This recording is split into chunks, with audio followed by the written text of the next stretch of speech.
Gynaecologist पे specially बहुत blame है कि जी आप लोग अनड्यू सी सेक्शंस कर रहे हैं। सी सेक्शन हमारे मुआशरे में बढ़ क्यों रहा है? पहले बच्चे में आपको पता है कि एवरेज टाइम कितना लगता है, ऑलमोस्ट कि आप पेन में रहो 12 घंटे। ये एक ऐसी चीज़ है जिसको बहुत सारी औरतें अपने लिए कबूल नहीं करती हैं। वो हमें डिमांड करते हैं कि नहीं, फलाने डॉक्टर ने तो हमें ये कहा था, आप हमारा सिजेरियन करें। कब जो है वो पता चलेगा कि अब आपका सी सेक्शन होना है? इसकी इंडिकेशंस क्या क्या हैं? गायनाकोलॉजिस्ट पे स्पेशली बहुत ब्लेम है कि जी आप लोग अनड्यू सी सेक्शंस कर रहे हैं। एक तो ये बताइए कि सी सेक्शन हमारे मुआशरे में बढ़ क्यों रहा है? क्या ये ख़वातीन की डिमांड पे भी कर रही हैं आप? आपने तो बहुत पॉलिटिकल क्वेश्चन पूछ लिए। तो सवाल आपका बड़ा बजा है और बड़ा जायज़ है, क्योंकि किसी भी एक मुआशरे की हेल्थ का इंडिकेटर जो हमें, ज़ाहिर है हम तो फिर बाहर से ही मंगवाते हैं हेल्थ इंडिकेटर्स, अपने तो हमने बनाए नहीं। हमारी तो रिसर्च ही कम है ना जी। उसमें यह है कि आपका सी सेक्शन रेट जो है ना वो 21% से कम होना चाहिए। यानी कि अगर 100 औरतें डिलीवर हो रही हैं तो उसमें से 21 औरतों का सी सेक्शन होना चाहिए सिर्फ, बाकी सबको नॉर्मल डिलीवरी की तरफ जाना चाहिए। ये आपकी सेफ वो है। लेकिन हम क्या करते हैं, हमारा एक्चुअल जो रेट है ना सरकारी अस्पतालों में भी वो ऑलमोस्ट 50-50 है, और जो प्राइवेट है उसमें आपने बिल्कुल सही कहा, वो तो ऑपोजिट हो गया, 21 और उसका ऑपोजिट हो गया ना 79 और 21 का। तो इतना % सिजेरियन हो रहा है और नॉर्मल डिलीवरी की तरफ बहुत कम रुझान है। मैम, इसकी वो वजूहात क्या है? इसकी क्या वाकई ही फाइनेंशियल जो है वो है कि डॉक्टर को शायद इसमें पैसे बचते हैं? हाँ, इसमें मज़े की बात बताती हूँ। मज़े की बात यह है कि इसमें डॉक्टर को पैसे तो इतने नहीं बचते, क्योंकि जो कॉस्ट ऑफ सिजेरियन सेक्शन है वो ज़्यादा है और जो कॉस्ट ऑफ नॉर्मल डिलीवरी है वो कम है। तो एक्चुअली तो डॉक्टर को नॉर्मल डिलीवरी में ज़्यादा पैसे बचते हैं, जो अगर आप फाइनेंशियल गेन की बात करें। ठीक है। लेकिन डॉक्टर का बहुत सारा टाइम बचता है, डॉक्टर की बहुत सारी मेहनत भी बचती है। दूसरा ये कि आजकल आपको पता ही है थ्रू सोशल मीडिया इसके बहुत सारे अच्छे फ़ायदे भी हैं तो कुछ बहुत सारे नुकसानात भी हैं। लोगों में इतनी अवेयरनेस आ चुकी है कि लोग जो हैं किसी भी चीज़ पे लेके आपको ब्लैकमेल करना शुरू कर देंगे, कि आजकल डॉक्टर्स भी इतना डर चुके हैं कि ज़रा सा भी वो रिस्क लेना पसंद नहीं करते, स्पेशली प्राइवेट सेटअप में। अगर बच्चे को कुछ हो गया तो आपको पता है फिर लोग क्या करेंगे, मॉब का मॉब आ जाएगा, अस्पताल गिरा देंगे, शीशे तोड़ देंगे, डॉक्टर की ज़िंदगी को ख़तरा है एंड एवरीथिंग। तो ये रीज़न्स भी बहुत ज़्यादा हैं कि लोगों में भी अब बर्दाश्त का मादा नहीं रहा और औरतों में भी अब वो पेन लेने की सकत नहीं रही, क्योंकि जब उनको काउंसिल किया जाता है कि आपने ये पेन, पहले बच्चे में आपको पता है कि एवरेज टाइम कितना लगता है, ऑलमोस्ट मोर देन 12 आवर्स का लग जाता है। दिस इज़ कि आप पेन में रहो 12 घंटे, आप तड़पो।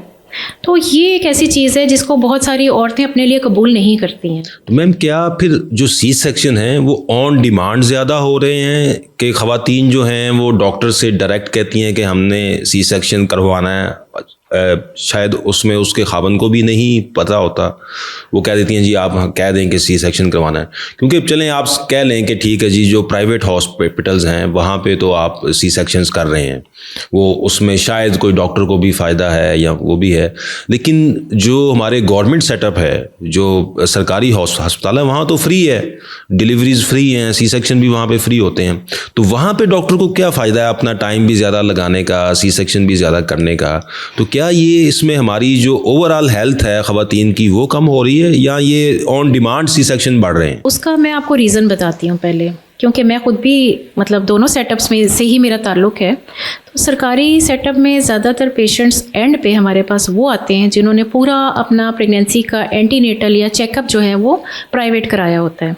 प्राइवेट क्योंकि वो इधर आके लाइनों में नहीं लगना चाह रहे होते, लंबी लंबी कतारें होती हैं, अल्ट्रासाउंड की लंबी लंबी लाइनें हैं, टेस्टों की लंबी लंबी लाइनें हैं, तो बहुत सारे लोग अपना एंटीनेटल कराते हैं प्राइवेट से। प्राइवेट सेटअप में उनको इस तरीके से काउंसल किया जाता है कि आपका तो हमने सिजेरियन ही करना है। जब वो हमारे पास आते हैं और हमें उनकी सिजेरियन करने की कोई वजह मालूम नहीं होती और हम उनको कहते हैं नहीं, हम आपको नॉर्मल डिलीवरी के लिए देखना चाहते हैं, तो वो हमसे लड़ते हैं, वो हमें डिमांड करते हैं कि नहीं, फलाने डॉक्टर ने तो हमें ये कहा था, आप हमारा सिजेरियन करें। बड़ी मुश्किल से फिर उनको काउंसल किया जाता है, राज़ी किया जाता है, और वो भी इस डर से कि खुदा ना खास्ता बच्चे को कुछ हो गया तो इन्होंने तो हमें फिर मतलब बहुत फस क्रिएट करना है। तो सी सेक्शन के बढ़ने की बेसिक वजह डर है? बिल्कुल डर है। वो फैमिलीज की वजह से डर है कि शायद बच्चे को ना कुछ हो जाए, लोग रिस्क लेने को तैयार नहीं है। डॉक्टर्स भी डरते हैं, फैमिलीज भी डरती हैं, क्योंकि जहालत इतनी ज़्यादा है कि डॉक्टर तो बेचारे उन्होंने तो डरना ही है। आपको पता है कि लोग अब ये तो मॉब बन चुका हुआ है ना, जी जी। कोई भी आके आपको अटैक कर देगा, कुछ भी कर देगा। हमारे इदारे तो नहीं इस तरह की सिक्योरिटी हमें फराहम करते कहीं पे भी। जी तो जी। अपनी प्रोटेक्शन हर बंदा सोचता है और अपनी सेफ्टी सोचता है। तो मैम इसमें गाइडलाइंस, गेन इतना नहीं है। गाइडलाइंस क्या होंगी? मसलन एक आम नॉर्मल आदमी जो है, जो पढ़ा लिखा भी है, उसको कब पता चलेगा कि यार मेरा जो है वो ये सी सेक्शन बनता है और ये मेरा सी सेक्शन नहीं बनता, मुझे नॉर्मल डिलीवरी की तरफ जाना चाहिए? एक्चुअली तो बात यह है कि आपको अपने डॉक्टर को ट्रस्ट करना है। अगर तो आपको पता है कि आप शुरू से एक डॉक्टर के साथ चल रहे हैं या चलें जहाँ पे भी आप गए, आपकी हर चीज़ ठीक जा रही है, आपका बच्चा सीधा है, आपके दिन अभी ऊपर नहीं गए हैं, पानी की मिकदार ठीक है, बच्चे की मूवमेंट ठीक है, शुगर ब्लड प्रेशर औरत को नहीं है, बच्चे की ग्रोथ अच्छी जा रही है, तो ज़्यादातर चांसेस यही हैं कि नॉर्मल डिलीवरी की तरफ सोचा जाए और जाया जाए और ट्राई किया जाए। मेहनत तो इसमें बहुत है, मरीज़ की तरफ से भी, मरीज़ की फैमिली को भी लंबा स्टे करना पड़ता है, पेशेंट को लंबी देर दर्दें और डॉक्टर को भी ज़्यादा देर मॉनिटरिंग करनी पड़ती है। लेकिन ये एक ऐसा फल है जो अगर आपको मिले तो आप खाओ, ज़रूर खाओ, क्योंकि इसके फ़ायदे बहुत हैं। तो सबसे पहले तो इसमें यह है कि चूज़ योर डॉक्टर वाइजली, कि अपना डॉक्टर समझदारी से आप चूज़ करें और फिर उस पर ट्रस्ट भी करें। तो ये तो मैम बहुत मुश्किल काम नहीं है। मुश्किल हो गया है, क्योंकि जहाँ पे हम बैठते हैं ना, तो हमारे साथ ही 10 लाइनें होती हैं LHVs की और दाइयों की क्लिनिक्स की, क्योंकि वो हर जगह से मरीज़ हो के आया होता है और वो इतना ज़बरदस्त तरीके का काउंसल्ड होता है कि मेरा तो आपने करना ही सिजेरियन है। तो बड़ा डिफ़िकल्ट है हमें इस पूरे सिस्टम के साथ फ़ाइट करना और ये बताना कि अभी तो आपके लिए आसानी है, अभी आपको ईजी लग रहा है, लेकिन इसके लॉन्ग टर्म आपको काफ़ी नुकसान आते हैं। जैसे एक सिजेरियन हो जाता है तो आपको पता है फिर नेक्स्ट भी सिजेरियन में एंड अप यूजुअली होता है। उसके बाद क्या सिजेरियन के सिजेरियन होते हैं तो फिर प्लेसेंटा जुड़ा हुआ, जिसको हम प्लेसेंटा एक्रीटा कहते हैं, फिर किसी न किसी ऑपरेशन में खुदा ना खास्ता या 10-12 बोतलें लग जाती हैं खून की, या बच्चेदानी निकालनी पड़ती है, या कभी माँ की जान भी चली जाती है। तो वो अपने छोटे छोटे बच्चों को छोड़ के इस दुनिया से रुखसत हो जाती है।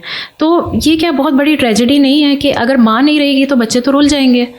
तो हम ये देखते हैं लॉन्ग टर्म सेफ्टी। जब हम लॉन्ग टर्म की बात करते हैं तो लॉन्ग टर्म पे कोई आता नहीं है, वो कहते हैं नहीं बस आप अभी देखिए और हमें फारिग करें।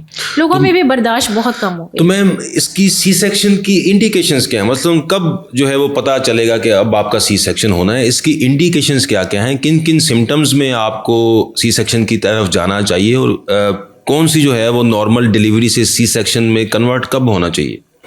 जी अच्छा, हमारे पास ना सी सेक्शन या सिजेरियन डिलीवरी, सिजेरियन सेक्शन 2 तरह के हैं। एक है इलेक्टिव और एक है एमरजेंसी। इलेक्टिव सिजेरियन सेक्शन तो वो हैं जो हमने प्लान कर लिए हुए हैं कि इनको हमने करना ही सिजेरियन है। वो क्यों? या तो उनके पहले 2 ऑपरेशन हो चुके हैं और तीसरा तो जाहिर है होना ही ऑपरेशन है, नॉर्मल का ट्राई करेंगे तो बच्चेदानी फटने का खतरा है। दूसरा ये कि कोई ऐसी वजह है कि बच्चे की पोजीशन ही सीधी नहीं है और वो नॉर्मल हो ही नहीं सकता। तीसरी ऐसी कोई प्रॉब्लम है कि बच्चेदानी के आगे कोई ऑल या कोई फाइब्रॉइड या कोई ऐसी चीज़ पड़ी हुई है कि नीचे से बच्चा डिलीवर नहीं हो सकता। तो कुछ ना कुछ इंडिकेशंस होते हैं जिनमें हम प्लान कर लेते हैं कि ये हमने सिजेरियन करना है। प्लान हमारा 9th मंथ के स्टार्ट से पहले या 8th के एंड तक हम प्लान कर चुके होते हैं कि इसको हमने ऐसे लेके चलना है। उसके बाद ये है कि कुछ जो एमरजेंसी सेक्शन है, अगर 100 औरतें जा रही हैं लेबर में तो उसमें से 30 औरतों का फिर भी इमरजेंसी सेक्शन होने के इम्कानात होते हैं। ये कोटेड फिगर है, ये दुनिया में रिसर्च हुई और उन्होंने ये फिगर्स हमें दिए। उसकी वजह ये है कि कई दफ़ा बच्चा जो है वो नीचे नहीं आ रहा होता, बच्चे के हेड की पोजीशन ऐसी होती है कि वो सही से बच्चेदानी के अंदर फिक्स नहीं हो रहा होता और नीचे नहीं आ रहा होता। कई दफ़ा दर्दें जो हैं वो अच्छी आ रही होती हैं लेकिन बच्चे का साइज़ बड़ा होता है। कई दफ़ा ऐसा होता है कि बच्चा वक्त से पहले जो है वो पखाना अंदर कर देता है, या जिसको हम कहते हैं जी इसने मिकोनियम पास कर दिया है, गंदा पानी हो गया है अंदर और अब ये फेफड़ों में ले लेगा तो इसकी जान को ख़तरा होगा। तो कुछ वजूहात होती हैं जिनमें हमें एमरजेंसी में सिजेरियन करना पड़ता है। तो एमरजेंसी सिजेरियन हमेशा एक ख़तरे वाली चीज़ होती है क्योंकि आपको नहीं पता, आप प्रिपेयर्ड नहीं हो, लेकिन आपको करना पड़ रहा है माँ की और बच्चे की जान बचाने के लिए। तो कुछ वजूहात होती हैं दोनों की और कई दफ़ा आप इसको अवॉइड नहीं कर सकते सिजेरियन को करने से। चले मैम, बहुत शुक्रिया।